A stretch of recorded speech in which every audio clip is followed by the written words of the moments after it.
জি, আজকের আলোচনার বিষয় হচ্ছে আত্মহত্যা ইত্যাদি সম্পর্কে পুলিশের অনুসন্ধান ও রিপোর্ট। এখন কোনো থানার ভারপ্রাপ্ত কর্মকর্তা অথবা কোনো বিশেষ ক্ষমতাপ্রাপ্ত ম্যাজিস্ট্রেট খেয়াল করতে হবে, তো ইম্পর্টেন্ট বিষয় কে 174-এর 1-এ বলছে থানার ভারপ্রাপ্ত কর্মকর্তা, থানার ভারপ্রাপ্ত কর্মকর্তা কি করতে পারে অথবা বিশেষ ক্ষমতাপ্রাপ্ত ম্যাজিস্ট্রেট, কোনো পুলিশ অফিসার, ম্যাজিস্ট্রেট না, কোনো বিশেষ ক্ষমতা দিয়ে রাখে না কোনো এসআইকে বা পুলিশ অফিসারকে, তাহলে থানার ভারপ্রাপ্ত কর্মকর্তা অথবা কোনো বিশেষ ক্ষমতাপ্রাপ্ত পুলিশ অফিসার যখন সংবাদ পায় তিনটা ক্ষেত্রে, সংবাদটা হয় তিনটা ক্ষেত্রে। এক নম্বরে হচ্ছে যদি আত্মহত্যা করে, এই যে এখানে লেখাই আছে, এক নম্বরে আত্মহত্যা, হ্যাঁ আত্মহত্যা হতে হচ্ছে দুর্ঘটনা, দুর্ঘটনা একটু দুর্মিল হয়, দুর্ঘটনা, আর গতে হচ্ছে যদি সন্দেহ থাকে মৃত্যু সম্পর্কে, তাহলে এই তিনটা কারণে থানার ভারপ্রাপ্ত কর্মকর্তা অথবা বিশেষ ক্ষমতাপ্রাপ্ত কোনো পুলিশ অফিসার ওই ঘটনাস্থলে যাইতে পারবে যেখানে এই আত্মহত্যা হয়েছে, যেখানে দুর্ঘটনা হয়েছে, যেখানে মৃত্যু হয়েছে। কিন্তু সে যাওয়ার আগে নিকটতম নির্বাহী ম্যাজিস্ট্রেটকে, কাকে, জুডিশিয়াল ম্যাজিস্ট্রেটকে না, নিকটতম নির্বাহী ম্যাজিস্ট্রেটকে অবগত করে কি করবে, ঘটনাস্থলে গমন করতে হবে। যখন এই ঘটনাস্থল থেকে তদন্ত হবে, তদন্তের সময় দুইজন সম্মানিত ব্যক্তির উপস্থিতিতে কি করতে হবে, তদন্ত করতে হবে।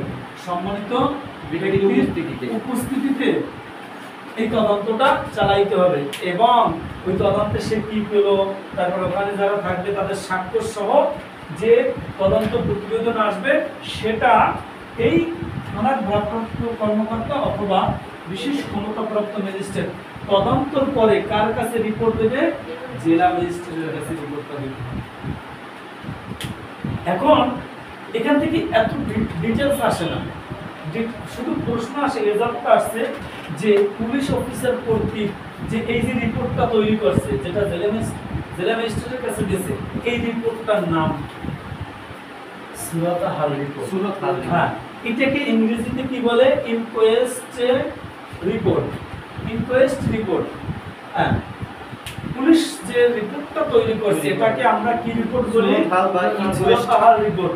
এখন এই সুরাতাহাল রিপোর্ট কত ধারায় আছে, 174-1-এ আছে, আর 174-এর 3-এ যদি মৃত্যুর কারণ সম্পর্কে সন্দেহ থাকে যে গলা টিপে হত্যা করলো না বালিশ চাপা দিয়ে হত্যা করলো, তাহলে আবার আমরা কি করি, ওই পুলিশ অফিসার কি করে, পোস্টমর্টমের জন্য পাঠায়। সরকার কর্তৃক যে নির্ধারিত পুলিশ এই ডক্টর আছে বা সিভিল সার্জন আছে, তাদের কাছে পোস্টমর্টমের জন্য পাঠায়। এই পোস্টমর্টম হচ্ছে 174-এর 3। তাহলে সিভিল সার্জন কর্তৃক তৈরিকৃত রিপোর্টকে কি বলি, ময়না তদন্ত, ময়না তদন্ত বা পোস্টমর্টেম, পোস্টমর্টেম হ্যাঁ বলি। এখন যদি ময়না তদন্ত আর ইনকোয়েস্ট রিপোর্টের ভিতরে কোনো দ্বন্দ্ব বাজে, তাহলে কোনটা প্রাধান্য পাবে, ময়না তদন্ত কি পাবে, প্রাধান্য পাবে। এখন এখান থেকে এমসিকিউ প্রশ্ন আসে যে পুলিশ কর্তৃক তৈরিকৃত রিপোর্টকে কি বলা হয়, ইনকোয়েস্ট রিপোর্ট। আর সিভিল সার্জন কর্তৃক তৈরিকৃত রিপোর্টকে কি বলা হয়, হ্যাঁ। আবার 174-এর 1-এ কি আছে, সুরতহাল, আর 174-এর 3-এ কি আছে, পোস্টমর্টম। ঠিক আছে, তবে যদি তারা ডিপে চলে যায়, গভীরে যায়, তাহলে প্রশ্ন আসতে পারে এই কয়টা ক্ষেত্র অথবা কাকে অবগত করে যাইতে হয়। এই সংবাদ পাইছে, সংবাদ পাওয়ার পরে কাকে অবগত করে ঘটনাস্থলে গমন করবে, নিকটতম নির্বাহী ম্যাজিস্ট্রেটকে। আইসা রিপোর্ট কাকে দিবে, জেলা ম্যাজিস্ট্রেটের কাছে, জেলা ম্যাজিস্ট্রেটের কাছে রিপোর্ট দিবে।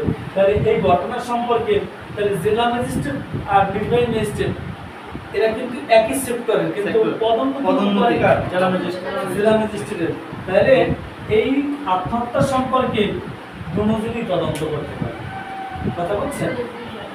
এখানে দেখবেন লাস্টে আছে যে সকল ম্যাজিস্ট্রেট সুরতহাল করতে ক্ষমতাবান, তাহলে জেলা ম্যাজিস্ট্রেটও করতে পারে, নির্বাহী ম্যাজিস্ট্রেটও কি সুরতহাল রিপোর্ট